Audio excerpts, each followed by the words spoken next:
अस्सलाम वालेकुम। वीडियो बना रही हूँ वो मैं ये बना रही हूँ कि नॉर्मल डेज में आप अपने स्टडी टाइम को कैसे प्लान कर सकते हैं। ठीक है, तो सबसे पहला काम, आप अगर 1 वीक का प्लान बना रहे हैं तो उसमें सबसे पहला काम आपने क्या करना है कि आपका जो भी मेजर चंक है आपने वो लिख लेना है। ठीक है, आपके जो मेजर चंक्स हैं वो आपने लिखना है, यानी कि आपके जो भी जिस भी सब्जेक्ट के, चाहे वो एनाटॉमी है, फिजियोलॉजी है, बायोकेमिस्ट्री है, उसके जो टॉपिक्स रहते हैं आपने पहले उनको लिख लेना है। ठीक है, आपने उनको राइट डाउन कर लिया। फॉर एग्जांपल लेट्स सपोज मैं यहाँ पे आपको एक एग्जांपल दे रही हूँ कि हमारे पास फिजियोलॉजी के हमने 10 टॉपिक करने हैं इस वीक में, एनाटॉमी के हम लोगों ने एनाटॉमी के भी 10 टॉपिक्स करने हैं। ठीक है, बायोकेमिस्ट्री के हमने 15 टॉपिक्स कवर करने हैं। ठीक है, और लेट्स सपोज एम्ब्रियोलॉजी जो है उसके हमने 5 टॉपिक्स करने हैं। ठीक है, तो ये टोटल आपके कितने टॉपिक्स हो गए? फॉर एग्जांपल 40 टॉपिक्स हो गए। ठीक है, अब आपने ये 40 टॉपिक्स कवर करने हैं इन 1 वीक। ठीक है, तो 1 वीक यानी अगर आप वीकेंड निकाल दें, फ्राइडे तक अगर हम देखें, मंडे टू फ्राइडे, ठीक है, तो 5 डेज बनते हैं। तो मतलब ये कि हमें एक दिन में कितने टॉपिक्स करने होंगे? 8 टॉपिक्स। ठीक है, लेकिन ये चीज़ आपने खुद डिसाइड करनी है। आपने देखना है कि आप एक दिन में 8 टॉपिक्स कर सकते हैं या नहीं। अगर आप नहीं कर सकते एक दिन में 8 टॉपिक्स, आप कम कर दें, आप 5 टॉपिक्स पर डे करें, लेकिन आपने इस चीज़ को लिखना ज़रूर है कि आपने एक दिन में कितने टॉपिक्स करने हैं। अब हर एक का पढ़ने का अपना मेथड होता है। कुछ लोगों को चीज़ें जल्दी याद हो जाती हैं, कुछ लोगों को थोड़ा टाइम लेती हैं। तो ये आपने खुद देखना है कि आप एक दिन में कितने टॉपिक्स कर सकते हैं। लेकिन आप ये मैटर नहीं करता कि आप एक दिन में 10 टॉपिक कर रहे हैं या 5 टॉपिक कर रहे हैं। मैटर ये करता है कि आप जो कर रहे हैं वो आपको कब तक याद रहता है, वो आपको कितना समझ आया। तो आप बेशक 5 टॉपिक करें लेकिन अच्छी तरह करें। ठीक है, ताकि वो आपकी लॉन्ग टर्म मेमोरी में भी रहें। ठीक है, दूसरा काम आपने क्या करना है, सेकंड जो टिप है उसमें आपने, जब आप अपना टॉपिक करें तो आपने शॉर्ट नोट्स बनाने हैं। शॉर्ट नोट्स बहुत ज़्यादा इंपॉर्टेंट होते हैं। अगर आप शॉर्ट नोट्स नहीं बनाते, ठीक है, आप टॉपिक कर लेते हैं, जब आप टॉपिक रिवाइज करेंगे तो क्या होगा कि आपको बहुत सारी चीज़ें भूल चुकी होंगी।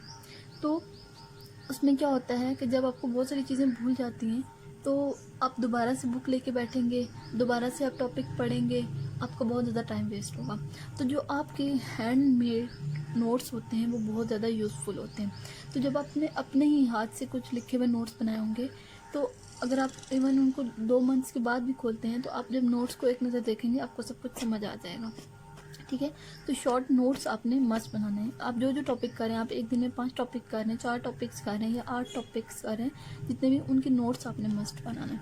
और ये नोट्स जो होते हैं ये प्रॉफ में भी बहुत ज़्यादा फ़ायदा देते हैं, क्योंकि प्रॉफ में इतना टाइम नहीं होता कि आप बुक्स खोल के बैठें। ठीक है, उसके बाद आपने क्या करना है, आपने फ्लो चार्ट्स, डायग्राम्स, ठीक है, ये चीज़ें आपने मस्त बनानी है जब भी आप एनाटॉमी करें। ठीक है, एनाटॉमी में आपने मॉडल्स को मस्त देखना है। चाहे मॉडल्स आप गूगल पे देख लें या आप एटलस यूज़ कर लें, अब जैसे भी आपके लिए पॉसिबल हो, आपने मॉडल्स मस्त यूज़ करने हैं एनाटॉमी में। ठीक है, उसके अलावा एनाटॉमी में दूसरा काम आपने निमोनिक्स बनानी है। फॉर एग्ज़ाम्पल अगर आप कोई रिलेशन याद करें किसी ऑर्गन के, तो या किसी भी स्ट्रक्चर के, तो आपने उसके लिए निमोनिक्स बनानी है। अगर आप बना सकते हैं इजीली तो ठीक है, नहीं आप कहीं से गूगल वगैरह भी कर लें, इस तरह आपने निमोनिक्स बनाए। और जितनी निमोनिक्स बन सकती हैं आप बनाएं। निमोनिक्स बहुत ज़्यादा यूज़फुल होती हैं एनाटॉमी में। और इसके अलावा बायोकेमिस्ट्री और फिजियोलॉजी की अगर मैं बात करूं तो उसमें आप फ्लो चार्ट, डायग्राम्स अगर बनाएंगे तो वो आपके लिए यूज़फुल है। हिस्टोलॉजी के लिए आपने क्या करना है, हिस्टोलॉजी को आपने पहले अपने बुक से रीड कर लेना है। उसके बाद आपने क्या करना है कि एक अच्छी सी हिस्ट्री की लेबल डायग्राम बना के आपने रख लेनी है। उससे क्या होगा कि जब आप लेबल डायग्राम देखेंगे तो आपको फ़ौरन से पता चल जाएगा कि इसकी हिस्टोलॉजिकल स्ट्रक्चर में कौन कौन सी चीज़ें हैं। ठीक है, और फॉर एग्जांपल अगर वो कोई ग्लैंड है, फॉर एग्जांपल थायराइड ग्लैंड है, तो आप जहाँ पे सेल का लिखेंगे कि ये फॉर एग्जांपल ये फॉलिकुलर सेल्स हैं, तो आप साथ ही मेंशन भी कर दें कि इन सेल से क्या सीक्रेट होता है, ये क्या बनाते हैं, ठीक है, वो भी आपको बहुत हेल्पफुल रहेगा। उसके बाद हम मूव करते हैं to the tips number 4। Tip number 4 क्या है कि आपने जो डिस्ट्रैक्टर्स हैं, सबसे बड़ा डिस्ट्रैक्टर कौन सा है? Mobile phone. तो सबसे पहली चीज़ जो है, जब भी आप पढ़ने के लिए बैठेंगे, आपने जो डिस्ट्रैक्टर्स हैं आपके, फ़ोन हो गया या कोई टीवी वगैरह, उन सबको आपने बंद कर देना है, ठीक है। फ़ोन के लिए तो बेस्ट वे है कि आप उसे साइलेंट पे करके आप खुद से बहुत ज़्यादा कहीं दूर उसे रख दें, ठीक है। आपने जितने आवर्स भी पढ़ना है, आपने 3 आवर्स पढ़ना है, 2 आवर्स पढ़ना है, लेकिन उस दौरान में आपने कोई भी डिस्ट्रैक्टर यूज़ नहीं करना। अगर आप ऑनलाइन सर्च करते हैं कोई मॉडल वगैरह देखने के लिए, तो आप कोई टैब यूज़ कर सकते हैं या लैपटॉप यूज़ कर लें, ठीक है। मतलब ऐसी चीज़ आपने अपने पास नहीं रखनी जो आपको डिस्ट्रैक्ट करती हो, ठीक है। और टिप नंबर 5 क्या है कि एक सब्जेक्ट जब आपका कंप्लीट हो जाए, ठीक है, तो जब दूसरा सब्जेक्ट अभी स्टार्ट करने से पहले आपने ब्रेक लेनी है बीच में, ठीक है।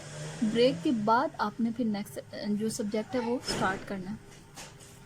उसके बाद जो टिप नंबर 6 है उसमें ये है कि आपने नींद अपनी पूरी करनी है, ठीक है। आपने मतलब 6 to 8 आवर्स अपनी स्लीप जो है वो पूरी करनी है, ठीक है। और लास्ट टिप कि जो बेस्ट टाइम है स्टडी के लिए, दैट इज़ मॉर्निंग। अगर आप मॉर्निंग में उठ सकते हैं, जल्दी मॉर्निंग में पढ़ सकते हैं, then it's well and good.